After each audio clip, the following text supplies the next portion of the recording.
कभी अपनी औलाद का बुरा नहीं चाहते, लेकिन कभी कभी कुछ पेरेंट्स ऐसी चीज़ें कर देते हैं कि उसके बाद उनकी औलाद उनसे कोई रिश्ता भी नहीं रखना चाहती और उन पर भरोसा भी नहीं कर पाती। इतनी हद तक दूर हो जाते हैं, इतनी हद तक कि उनकी शक्ल देखना तक गवारा नहीं है। चाहते हैं कि तुम मुझसे दूर हटो, जितना ज़्यादा हो सके उतना। और इन हालातों में जन्म होता है एक रेबल का, एक जहरीले व्यक्तित्व का, एक वेनम का। We are Venom. तो वेनम द लास्ट डांस का फाइनल ट्रेलर आ चुका है और इसमें बहुत सारी चीज़ें देखने को पता चलती हैं। जैसे कि इसमें पता चलता है कि वेनम का मेन दुश्मन कौन है। इस मूवी का मेन विलन है नल, सिम्बियोट गॉड नल। और एक बाप बेटे का रिश्ता भी देखने को मिलता है। हाँ, इस मूवी में हमें देखने को मिलेगा कि वेनम का पिता कौन है, उसका पापा कौन है। और वो मैं बताता हूँ आराम से, बड़ा अच्छे से डिटेल में बताऊँगा। लेकिन उससे पहले ये बताता हूँ कि ये भी जानने को हमें मिलेगा कि वेनम का खून क्या है, उसका खानदान क्या है, उसका कुल क्या है। और जैसा मुझे पता चला है कि वेनम भी जाट है। ठीक है, वेनम भी जाट है। कचोरा जाटा का छोरा, जाटा का छोरा, जाटा का छोरा, जाटा का छोरा। यहाँ पे तो कहानी मल्टीवर्सल लेवल पे आ गई है। और अगर ऐसा होगा तो एडी की जान को खतरा होगा।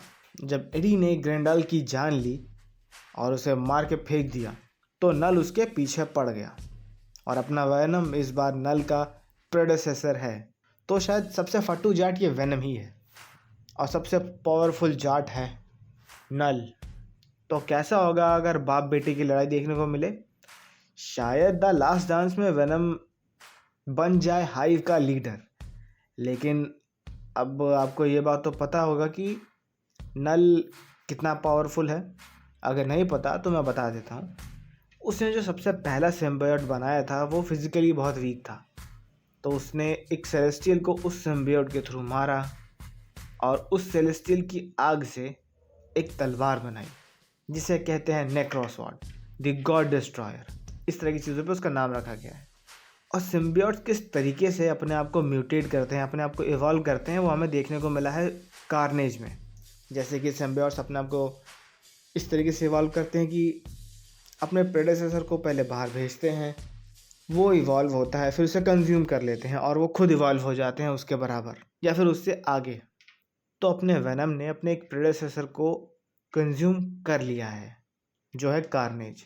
अब वो काफ़ी हद तक इवॉल्व हो चुका है, चाहे वो कॉम्बैट स्किल्स हो, चाहे वो किसी भी तरह का म्यूटेशन हो, वो इवॉल्व हो चुका है। और बाकी के सिम्बियोट्स भी अलग अलग तरीके से इवॉल्व होते जा रहे हैं। और नल को इन्हीं सिम्बियोट्स की ज़रूरत है ताकि वो इन्हें कंज्यूम करे और सबसे डोमिनेंट जाट बन के निकले, सबसे पावरफुल जाट। क्योंकि जाटा के छोरे पे नाचना सबके बस की बात नहीं, केवल एक जाट नाच सकता है। और नल को भी उसी गाने पे डांस करना है, इसीलिए वो इतना सब कुछ कर रहा है। और कोई रीज़न नहीं है, और कोई रीज़न है ही नहीं। वो जाटा के छोरे गाने पे डांस करने के लिए कर रहा सब कुछ। क्यों वो पड़ा है वेनम के पीछे? ताकि उसे खा सके, उससे ज़्यादा पावरफुल हो सके और फिर जाटा के छोरे पे नाच सके। और कोई रीज़न ना है ना। और दूसरा अगर कोई रीज़न है ना, इस वीडियो में नहीं बता रहा। जय हिंद।